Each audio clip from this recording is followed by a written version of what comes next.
Il est 9h05, merci d'être avec nous. Arnaud Klarsfeld, bonjour. Bonjour. Vous êtes, je le rappelle, président de l'Office français de l'immigration et de l'intégration. Alors, vous avez dit hier sur le site internet Atlantico qu'une vague fondamentaliste touchait la France. Et vous expliquez, une grande partie des Tunisiens de France ont voté pour des listes fondamentalistes.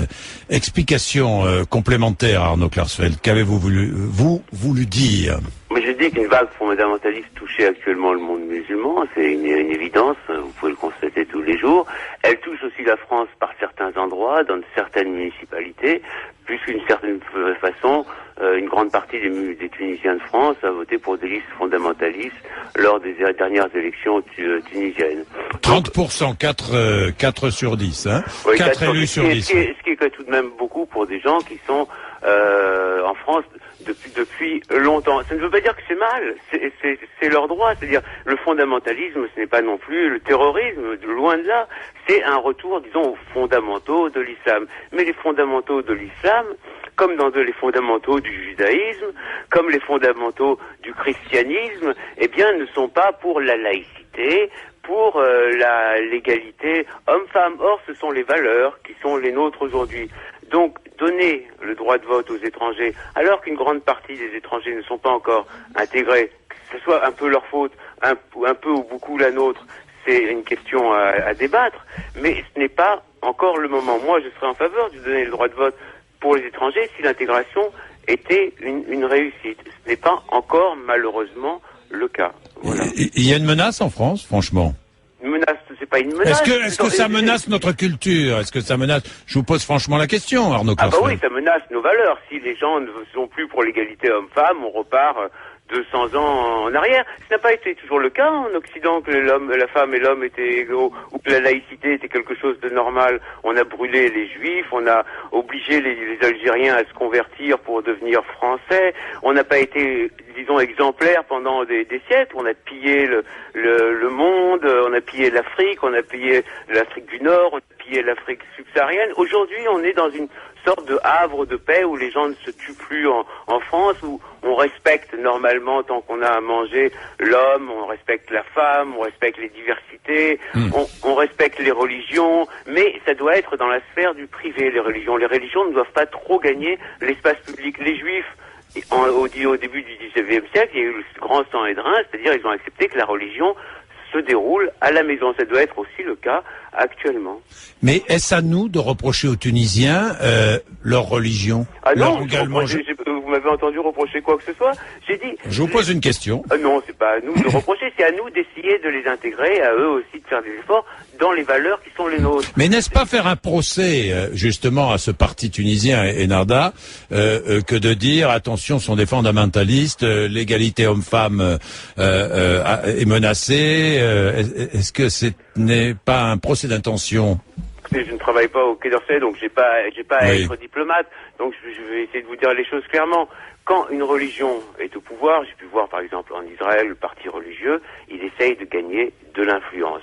C'est valable pour les juifs, c'est valable pour les chrétiens, c'est valable aussi pour les musulmans. Il essaye de gagner de l'influence en revenant aux fondamentaux en général de sa religion, et les fondamentaux de la religion islamique ne sont pas pour l'égalité homme-femme et ne sont pas pour la laïcité. Les choses peuvent changer, c'est à nous aussi de faire des efforts, à l'État de faire des efforts pour pousser les gens en dehors de la religion. Il y a eu des études qui ont montré que dans de nombreuses banlieues, les gens ne se sentant pas intégrés retournent, disons, à l'islam. C'est à nous aux fondamentaux de l'islam, c'est à nous de les détourner, non pas de leur religion, mais de certaines valeurs qui ne sont pas compatibles avec la Arnaud Klarsfeld, vous avez dit, si une grande partie des Tunisiens de France a voté pour des listes islamistes, alors que beaucoup d'entre eux vivent en France depuis plusieurs années, c'est bien la marque que l'intégration n'a pas été une réussite. Ça veut dire quoi? Ça veut dire que ces Tunisiens de France qui ont voté Ennahda ne sont pas intégrés?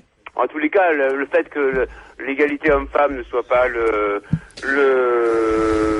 fer de lance ou le drapeau ou l'oriflamme du parti ne les dérange pas. Et le fait que la laïcité n'est pas non plus partie intégrante du parti ne les dérange pas.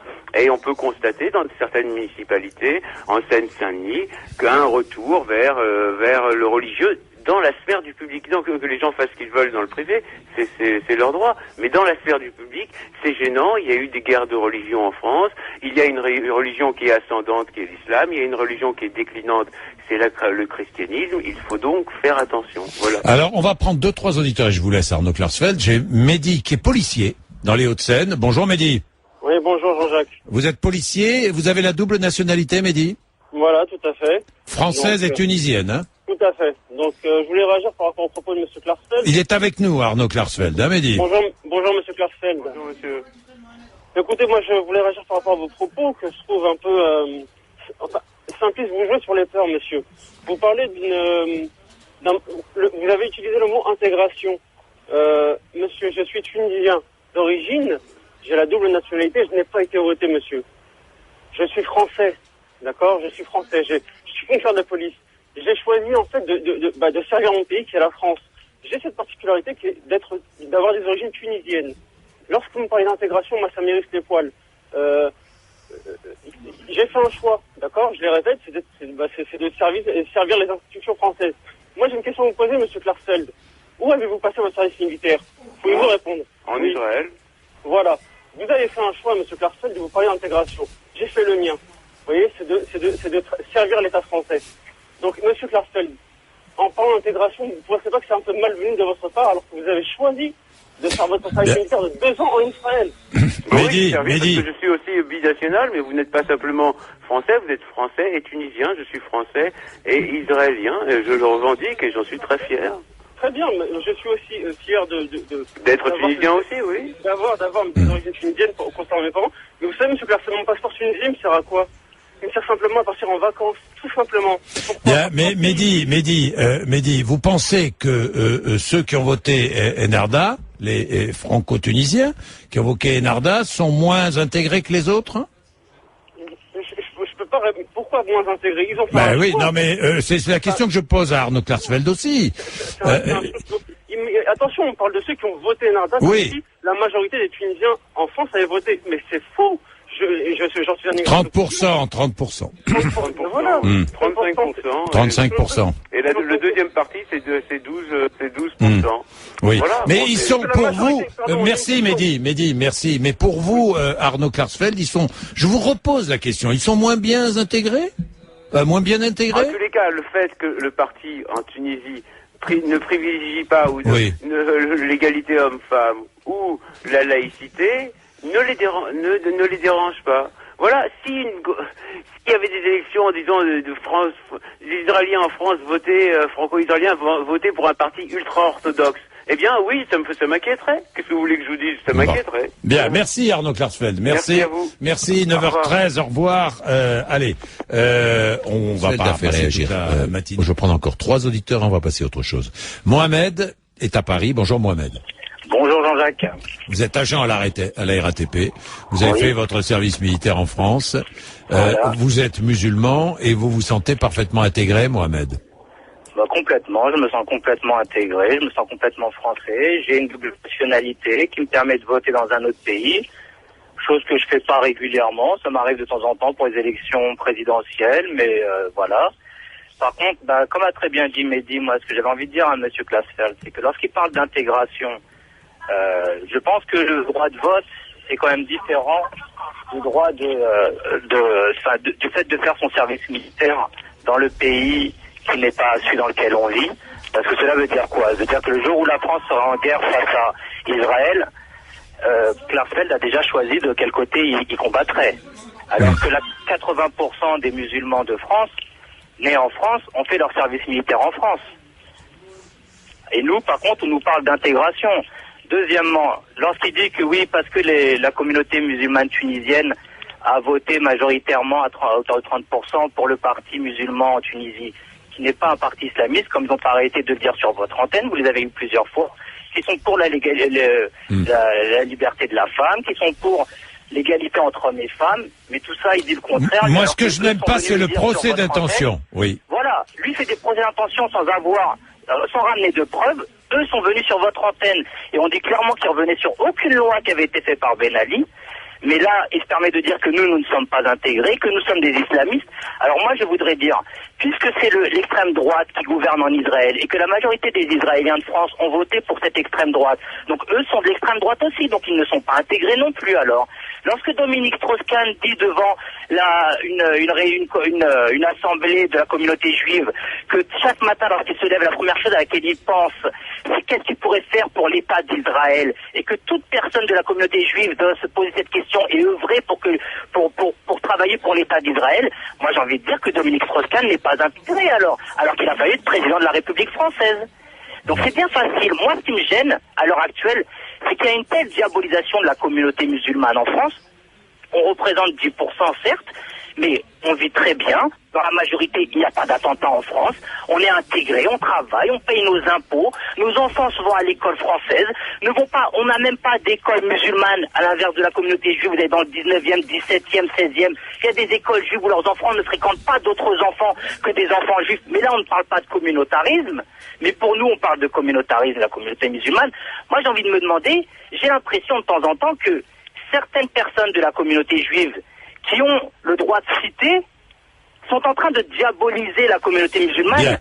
On va pas... Laissez-moi finir, s'il vous plaît. Allez. Comme certains Allemands l'ont fait avant la Shoah, en disant que les Juifs détiennent l'argent, les Juifs détiennent le pouvoir, ont incité la haine envers cette communauté-là. Et ben j'ai l'impression que eux sont en train de faire la même chose pour inciter la haine contre la communauté musulmane. Merci. Alors qu'on vit là tranquillement et qu'on se demande rien à personne. Mohamed, je suis bien d'accord avec vous. Là, ce qui me gêne, moi, dans les propos d'Arnaud Klarsfeld, là, je donne mon sentiment personnel, hein. Ce qui me gêne, c'est le procès d'intention, et ce qui me gêne, ce sont ces leçons permanentes que nous donnons, que nous, soi-disant les démocraties très éclairées, on n'est pas toujours très éclairés, hein, que nous donnons à ces pays qui sont en train de faire leur révolution. Attendons, et nous verrons, il sera toujours temps de condamner si effectivement les droits légitimes des femmes ne sont pas respectés. Mais ne volons pas la révolution avant que les institutions se mettent en place. Omar est ingénieur à Paris. Bonjour Omar. Bonjour.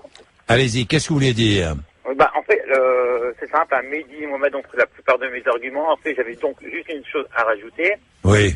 C'est par rapport, je ne suis pas d'origine tunisienne, mais de ce que j'ai pu écouter et lire sur le parti Ennahda, il n'y a rien de la charia qui est appliquée là-dessus.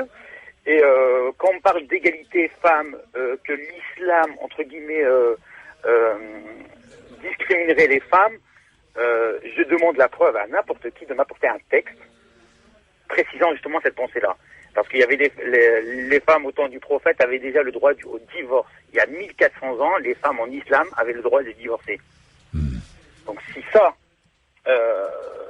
il y a plein d'autres exemples. Elles avaient le droit au commerce, elles avaient le droit à la science. Donc moi je demande que ça, c'est de m'apporter des preuves au lieu de toujours stigmatiser, dire oui voilà la femme est inférieure à l'homme, ceci, cela. Qu'on apporte des preuves, moi qu'on m'apporte un texte, moi c'est juste ça que je demande. Bien, après, merci Omar, merci Omar. Je suis obligé de couper parce que j'ai beaucoup d'appels et je ne veux pas que l'on coupe. D'abord parce que par respect pour tous les auditeurs qui appellent et qui ont envie de parler d'autre chose, je ne veux pas qu'on passe toute la matinée, d'autant plus que les arguments ont été avancés. Je voudrais qu'on prenne Islem quand même, hein, qui est là, qui attend lui aussi, oui. Qui est chef d'entreprise dans le Val d'Oise. Vous avez voté, vous avez la double nationalité, Islem, hein. Bonjour. Bonjour Monsieur Bourdin. Bonjour. Effectivement, je suis de nationalité française. J'ai aussi la nationalité tunisienne. Oui. J'ai voté pour le parti d'Ennahda. Oui. Et je comprends pas pourquoi ça fait peur à Monsieur Klarsfeld. Il nous dit que l'intégration ne s'est pas faite pour les musulmans qui auraient voté pour les Français de confession musulmane qui auraient voté pour le parti d'Ennahda. Moi, je lui dis à Monsieur Klarsfeld, je n'ai jamais servi un autre pays que la France. Oui. Alors que lui, on le sait tous, il a servi pour l'armée d'Israël. Demain, s'il y a un conflit entre la France et Israël, pour qui il sera, lui? Pour Israël ou pour la France? Est-ce qu'il s'est bien intégré?